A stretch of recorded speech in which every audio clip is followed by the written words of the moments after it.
انا نسيت كنا بنقعد ازاي وكنا بنقول ايه. وحشتوني قوي. هنتكلم. يلا كلك تاني مره.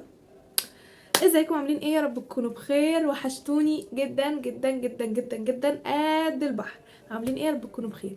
فيديو النهارده، يعني الفيديو ده ما تتصوروش ما تتصوروش ما تتصوروش انا كنت بحضر له ازاي، او كنت بعافر علشان اعمله ازاي.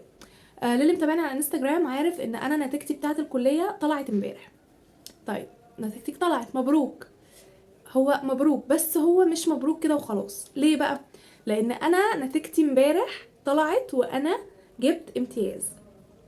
طيب، طبعا دي حاجه كبيره جدا جدا بالنسبه لي، وان انا ثبتت ان انا مش فاشله. ايا كان ايه اللي حصل لي قبل كده، انا مش فاشله، انا مش اي حاجه وخلاص.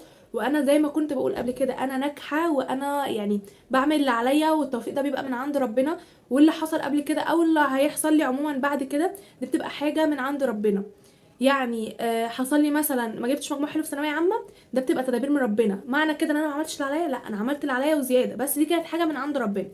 فجيت قبل كده نزلت كومنت وقلت يا جماعه، يعني مش نزلت كومنت، سوري، نزلت فيديو وكنت بتكلم لطلبه الثانويه العامه. فجالي كومنت كده، يا رب يعني الاقي الكومنت موجود ابقى انزله لكم هنا لو لقيته، بس اي ثينك انا مش هلاقيه يعني، لان الكومنت ده بقاله كتير، بقاله شهور. فنزلت الفيديو وبعدين جالي كومنت قال لي ما تزعليش مني، بس اللي هيطلع يفيد طلبه المفروض يفيدهم من واقع تجربته. يعني ويكون حد متميز في حاجه هو عملها. يعني انا مثلا بطلع انصح طلبه الثانويه العامه، المفروض ان انا ابقى متميزه في الثانويه العامه، ان انا جبت مجموع كويس خلاني دخلت طب، دخلت هندسه، مع ان هي مش بالكليات خالص. يعني هي ما فيش حاجه كلها اسمها كليات قمه وكليات قاع، مفيش الكلام ده. المهم ان جالي الكومنت ده، هو الكومنت يبان عادي وخفيف وعادي، كان ممكن امسحه، بس عايزه اقول لكم الكومنت ده مش حرق لي دمي، وجعني. وجعني لان انا شخص مش فاشل. انا طول عمري من وانا في ابتدائي على طول بطلع من الاوائل، بجيب دايما درجات عاليه، بقفل. ما عمر الفشل ده ما كان عندي، ولا عمر ان انا جبت ملحق ولا الكلام ده، ما يعني ما كانش موجود. فلما جينا في ثانويه عامه، الحمد لله قدر الله ما شاء فعل، يعني اللي حصل حصل. جالي الكومنت ده، ف يعني اتضايقت. ولو انتوا تاخدوا بالكم، انا كنت يعني بنزل فيديوهات، بس الفيديوز مش كتيره قوي. يعني كنت بنزل كل شهر 3 فيديوهات، كل اسبوع فيديو، كل اسبوعين فيديو، يعني ما كنتش على طول، لاني كنت متضايقه مكتئبه.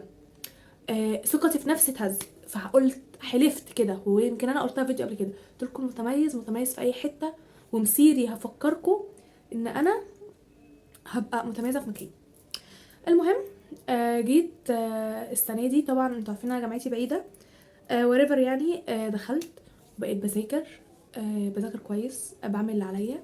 دخلت الامتحانات وامتحنت وخلاص. وكنت بقى بخش مسابقات في الجامعه، وبخش جروبات، واعمل اخش اي كويز يقول لي في كويز، او مداخلاه كده على طول.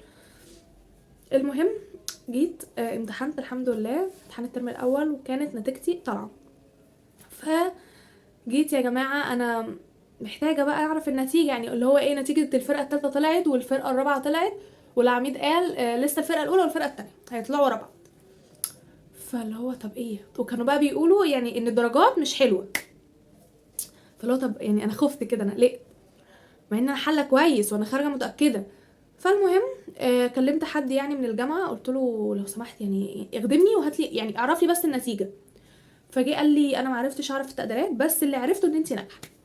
فاللي هو ايه، الواحد اطمن ان هو ناجح، خلاص بقى قلق النجاح واللي بعد الشهر يعني الرسوب خلص. دخلنا بقى في قلق ايه، انا عايزه اعرف بقى انا جايبه ايه التقديرات. طب هو انا ممكن اجيب مقبول؟ طب هو انا في ماده ممكن ما انجحش فيها؟ الموضوع ده بقى هاجس في دماغي كده. المهم، جيت النتيجه طلعت امبارح، انا كنت في الشغل. المهم، الحمد لله الحمد لله الحمد لله، طلعت وجايبه امتياز الحمد لله. عايزه اقول لكم انا من فرحتي، يعني انا كنت بوقف الناس، انا نجحت وجبت امتياز، يعني كنت مبسوطه جدا جدا. يعني لك ان تتخيلوا ان انا في الشغل، اللي هو اي حد يخش لي يا جماعه انا نجحت انا جبت امتياز. فاللي هو كنت مبسوطه جدا، لان دي مش حاجه سهله. الامتياز في الجامعه مش اي حد يعرف يجيبه. هو محتاج ان انت تذاكر وعادي بيتجاب، بس دايما من اول السنه ما كنت اقول لاصحابي انا بسعى ان انا اجيب امتياز، انا عايزه انا اجيب امتياز، يقولوا لي يا ستي امتياز ايه، هو انت بتيجي لنا؟ ان انا جامعتي مش يعني مش على طول بروح، يعني انا بروح الايام اللي بيبقى عندي فيها عمل، الايام اللي بيبقى عندي فيها تدريب. فبس مش معنى كده انا كنت بذاكر، انا كنت بذاكر. بس يعني ايام ما كنتش بروح كتير كانوا لي هو انت بتيجي امتياز على ايه؟ فالحمد لله الحمد لله الحمد لله وشكر لله.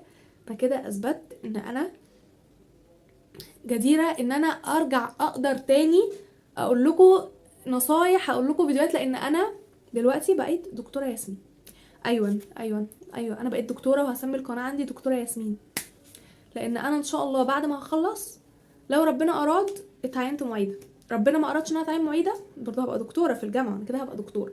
ربنا ما ارادش ان انا اتعين معيده هعمل دبلومه وهبقى دكتوره تخاطب. تمام.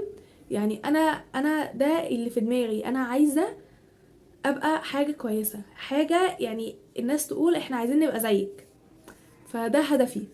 فانا حبيت بس ان انا يعني اطلع اقول الكلمتين دول وافرح معاكم. وان شاء الله ان شاء الله ان شاء الله هنزل لكم فيديو تاني بكره. مش هقاطع ومش هقول انا هنزل فيديوهات تاني امتى، بس هو في فيديو هينزل بكره، وبالخصوص هيبقى للثانويه العامه، لان انا جالي كومنتات كتير ورسائل كتير على الفيديو ده، فانا هنزله بكره. بس فانا كل اللي عايزاه منكم بقى ان انتوا تقولوا لي مبروك وعايزه برضو اعرف تقديراتكم، لان في ناس كتير بتتابعني في كليه دلوقتي، فانا عايزه اعرف تقديراتكم، عايزه اعرف عملتوا ايه، نجحتوا.